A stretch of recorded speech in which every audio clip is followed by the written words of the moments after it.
Hello friends, आपका हमारे channel मेधा academy में हार्दिक स्वागत है।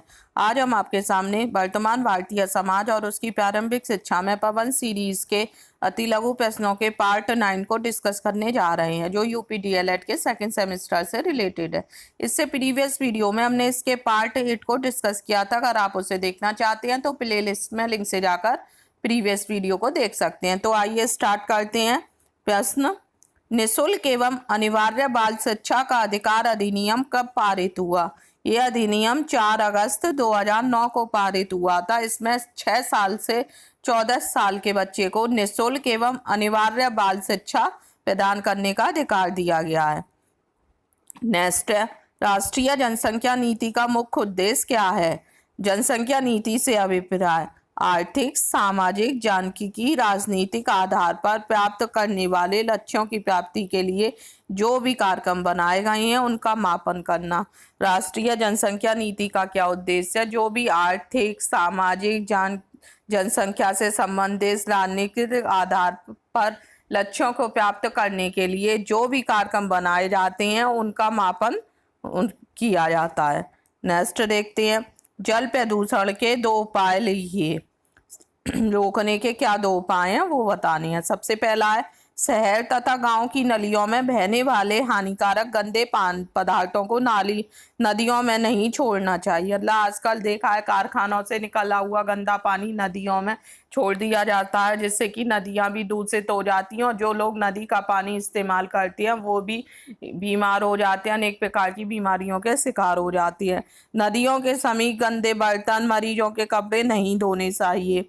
नदियों में मृत पशुओं के बहाने पर रोक लगानी चाहिए और नदी तथा तालाबों में पशुओं को नहलाने एवं बहानों पर प्रतिबंध लगाना चाहिए। सबसे पहला कार्य तो यही करना चाहिए कि कारखानों का जो भी गंदा पानी है या जो भी पदार्थ है, वेस्ट मटेरियल, वो नदियों में नहीं बहना चाहिए, जिससे कि अगर नदियां स्वच्छ रहेंगी तो लोगों को भी बीमारियां कम होंगी और हमारा वातावरण भी शुद्ध रहेगा। दूसरा, जैसे नदियों में बहुत से लोग पशुओं को नहलाने ले जाती है, उस पर रोक लगानी चाहिए, क्योंकि जो पशुओं उसको नहलाते हैं उससे जो पानी प्रदूषित हो जाता है और वही पानी लोग इस्तेमाल करते हैं तो उन्हें भी अनेक प्रकार की बीमारियां घेर लेती हैं। नदियों और तालाबों में पशुओं को नहलाने, वाहनों को धोने, इन सब पर भी प्रतिबंध लगाना चाहिए। नेक्स्ट है, पर्यावरण संरक्षण अधिनियम कब लागू हुआ था? पर्यावरण संरक्षण अधिनियम 1986 में लागू हुआ था।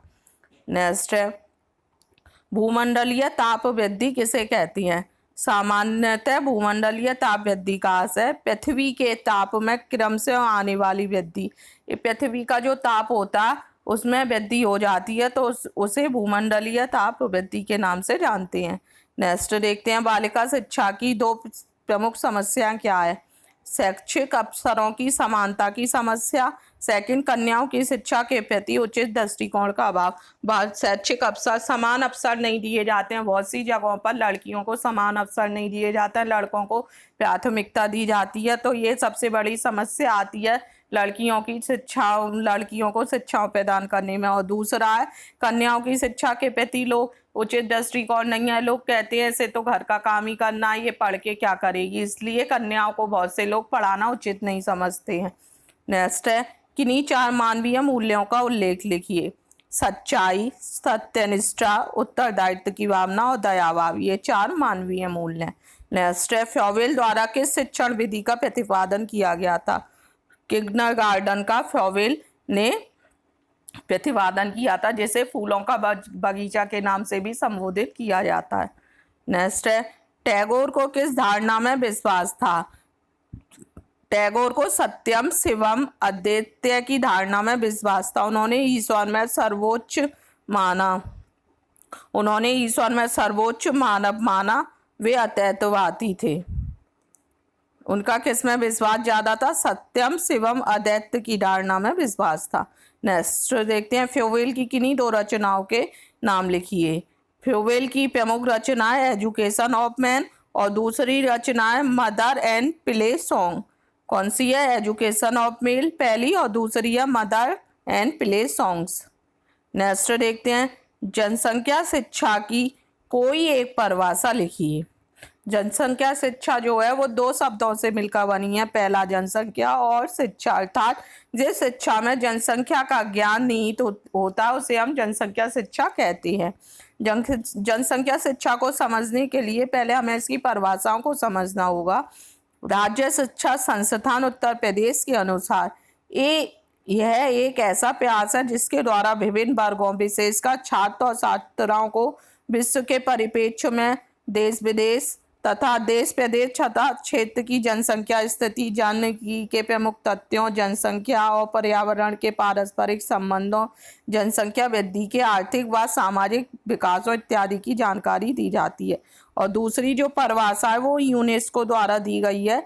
जनसंख्या शिक्षा को संख्यात्मक पहलू के रूप में या अधिक महत्वपूर्ण संस्था के निबंध के रूप में नहीं जाना चाहिए। इससे जनसंख्या के गुणात्मक पक्ष, मानव स्रोत और विकास के संबंध में जानना चाहिए। ये दो परिभाषा दी गई हैं। पहली परिभाषा है राज्य शिक्षा संस्थान उत्तर प्रदेश की और दूसरी यूनेस्को की है। कहने का तात्पर्य है जिस शिक्षा में जनसंख्या का ज्ञान निहित होती है उसे हम जनसंख्या शिक्षा कहते हैं। और इसकी डेफिनेशन आप इसमें से जो लर्न करना चाहें वो कर सकते हैं। नेक्स्ट देखते हैं, दूरस्थ शिक्षा की कोई विशेषता बताइए। दूरस्थ शिक्षा कौन सी होती है? जो हम दूर से बैठ के भी कर सकते हैं, हमें स्कूल जाने की कोई ज़रूरत नहीं है। हम डिस्टेंस लर्निंग एजुकेशन दूर में बैठ के कर सकती हैं। जैसे यह पद्धति आमने सामने बैठकर अध्ययन करने से सर्वथा भिन्न है, क्योंकि इसमें आमने सामने बैठकर पढ़ने की आवश्यकता नहीं होती। ये हम घर पर बैठकर आराम से पढ़ सकती हैं। इस पद्धति में स्व अध्ययन पर अधिक बल दिया जाता है। जब हम घर पे बैठ के पढ़ते हैं तो अपने आप पढ़ाई पर ज़्यादा इसमें ध्यान दिया जाता है। थर्ड है, दूरस्थ शिक्षा के अंतर्गत विद्यार्थी एवं अध्यापक के मध्य radio, Doordarshan, VCR, CD player, computer, internet, तो इन सब चीज़ों के माध्यम से हम पढ़ाई करते हैं घर पे बैठ के। आजकल तो इंटरनेट के माध्यम से पढ़ाई बहुत अच्छी हो गई है, तो ये सब ऑनलाइन पढ़ाई करती है। दूरस्थ शिक्षा में हमारा स्टूडेंट का और अध्यापक के मध्य संबंध इंटरनेट के माध्यम से रहता है। उसके माध्यम से अध्यापक सब बताते रहते हैं और छात्र घर पे बैठ के हमने आराम से पढ़ते हैं। नेक्स्ट है, और अनौपचारिक शिक्षा के उद्देश्य लिखिए। अनौपचारिक शिक्षा के लिए हमें कोई विद्यालय जाने की ज़रूरत नहीं है। जो डेली रोज में हम कुछ भी सीखते हैं वो सब हमारी अनौपचारिक शिक्षा के अंतर्गत आता है। हम बिना किसी प्रयास के, बिना किसी प्रयत्न के हम उसे सीख जाते हैं। हमें कोई भी उसके लिए प्रयास नहीं करना पड़ता।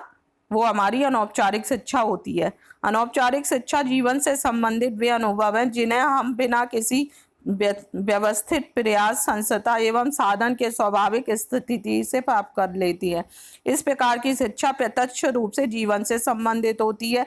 यह शिक्षा स्वाभाविक रूप से होती है। उसे ना तो कोई इसकी निश्चित योजना होती है और ना ही कोई निश्चित नियमावली होती है। यह बालक के आचरण का रूपांतर करती है, परंतु रूपांतर की प्रक्रिया अज्ञात, अप्रत्यक्ष व अनौपचारिक होती है। कहने का तात्पर्य अनौपचारिक शिक्षा जो होती है उसकी कोई निश्चित योजना नहीं होती, कोई नियमावली नहीं होती। रोज में जो कुछ भी हम सीखते हैं वो सब हमारी अनौपचारिक शिक्षा के अंतर्गत आता है। उसके लिए हमें कोई विद्यालय जाने की ज़रूरत नहीं है या कोई नियम के अनुसार कोई शिक्षा ग्रहण करने की ज़रूरत है। हम डेली में जो भी कुछ सीखते हैं वो सब हमारी अनौपचारिक शिक्षा के अंतर्गत आता है। नेक्स्ट देखते हैं, मल्टीमीडिया क्या है। आजकल के समय में मल्टीमीडिया वास्तव में सूचनाओं के आदान प्रदान का बेहतर बनाने के लिए आधुनिकतम तकनीकी प्रयोग का सूचक है एवं इसमें digital video, graphics, audio, 3D animation, internet content, interactive कार्यक्रम आदि विधाओं का उपयोग भी समाहित रहता है। स्पष्ट है कि मल्टीमीडिया वस्तुतः विभिन्न प्रकार के माध्यमों, दृश्य, श्रव्य, दृश्य, पाठ, चित्रिक आदि का एक उपयोगी संयोजन है। शिक्षण अधिगम प्रक्रिया को अधिक प्रभावी बनाने में मल्टीमीडिया अत्यंत सफल सिद्ध हुआ। मल्टीमीडिया क्या है? तो मल्टीमीडिया सूचनाओं को आदान प्रदान करने के लिए या उसे और बेहतर बनाने के लिए जिस आधुनिक तकनीकी का प्रयोग किया जाता है वो सब हमारी मल्टीमीडिया होती है। जैसे video, graphics, audio 3D animation, internet content, interactive कार्यक्रम, ये सभी हमारे किसके अंतर्गत आते हैं? मल्टीमीडिया कार्यक्रम के अंतर्गत आते हैं। इनमें विभिन्न प्रकार के माध्यम होते हैं, जैसे श्रव्य, सुनने वाले भी होते हैं, देखने वाले भी होते हैं। ये शिक्षण अधिगम प्रक्रिया को और भी अधिक प्रभावी बना देते हैं, क्योंकि अगर हम एजुकेशनल टेलीविजन के माध्यम से बच्चों को पढ़ाएंगे तो वह जल्दी उस कोई भी चैप्टर होगा उसे आसानी से समझ सकते हैं, इसलिए ये शिक्षण कार्यों में बहुत उपयोगी रहते हैं। नेक्स्ट देखते हैं, आदर्शवाद के प्रमुख प्रवर्तकों के नाम लिखो। सुकरात, प्लेटो, डेकार्ट, स्पिनोजा और ईगल। नेक्स्ट है, स्वामी विवेकानंद के बचपन का नाम क्या था? स्वामी विवेकानंद का जन्म कलकत्ता में 1863 में हुआ था। इनका बचपन का नाम नरेंद्र नाथ दत्त था। क्या नाम था? नरेंद्र नाथ दत्त था और 1863 में कलकत्ता में इनका जन्म हुआ था। नेक्स्ट देखते हैं, टैगोर ने शांति निकेतन विद्यालय की स्थापना कब और कहाँ की? टैगोर ने 1990 में बोलपुर में शांति निकेतन की स्थापना की। कब की? बोलपुर में 1990 में शांति निकेतन की स्थापना की। नेक्स्ट देखते हैं, जनसंख्या। हमारा अगला क्वेश्चन है, जनसंख्या शिक्षा के प्रमुख मुख्य लक्ष्य बताइए। नंबर 1 है आर्थिक प्रगति और स्वास्थ्य, शिक्षा, आवास, आहार एवं जीवन की अन्य आवश्यकताओं के उच्च स्तर को उपलब्धि सहित जीवन की वर्तमान तथा भावी गुणवत्ता के लिए जनसंख्या की विशेषताओं के महत्व की अनुभूति कराना। मतलब जो भी जो आर्थिक प्रगति है, स्वास्थ्य, शिक्षा, आवास, आहार एवं जीवन की जो भी आवश्यकता होती हैं वो भावी गुणवत्ता के लिए जनसंख्या का जो भी महत्व है उसके लिए अनुभूति कराई जाती है। दूसरा है छोटे परिवार को, जिसमें परिवार के प्रत्येक सदस्य को उच्च जीवन स्तर प्राप्त करने की अधिक संभावना रहती है। जो छोटे परिवार होते हैं उनमें आवश्यकता खर्चा कम होता है तो उनका जीवन स्तर भी उच्च रहता है और उनकी जीवन स्तर प्राप्त करने की उच्च जीवन स्तर प्राप्त करने की संभावना भी अधिक होती है, क्योंकि छोटा परिवार होगा, खर्चे कम होंगे तो उनका जीवन स्तर भी उच्च होगा। तो ये प्रशंसात्मक दृष्टि से देखा जाता है छोटा परिवार। नेक्स्ट क्वेश्चन है हमारा, पर्यावरण प्रदूषण का अर्थ बताइए। वह प्रक्रिया जिसके कारण हमारा भोजन, हवा, जल गंदा या दूषित हो जाए, हमारे स्वास्थ्य के लिए खतरा पैदा कर दे, वातावरणीय या पर्यावरणीय प्रदूषण कहलाता है। कहने का तात्पर्य वह प्रक्रिया जिससे हमारा खाने पीने का जो भी भोजन है, हवा है, जो भी हम वातावरण में रहते हैं उनमें ऑक्सीजन ग्रहण करते हैं, वो जल जो दूषित हो जाता है या उसमें अनेक प्रकार के खतरा पैदा हो जाते हैं, कोई भी बीमारी फैल गई जिससे लोग बीमार हो जाते हैं, ये सब हमारा पर्यावरणीय प्रदूषण कहलाता है। जब हमारा वातावरण दूषित हो जाता है, वो शुद्ध नहीं रहता है, हमें शुद्ध ऑक्सीजन नहीं मिल पाती है, तो वो सब हमारा पर्यावरणीय प्रदूषण या वातावरणीय प्रदूषण कहलाता है। नेक्स्ट है, बुनियादी शिक्षा का प्रारंभ गांधी जी ने किया था, महात्मा गांधी जी ने किया था।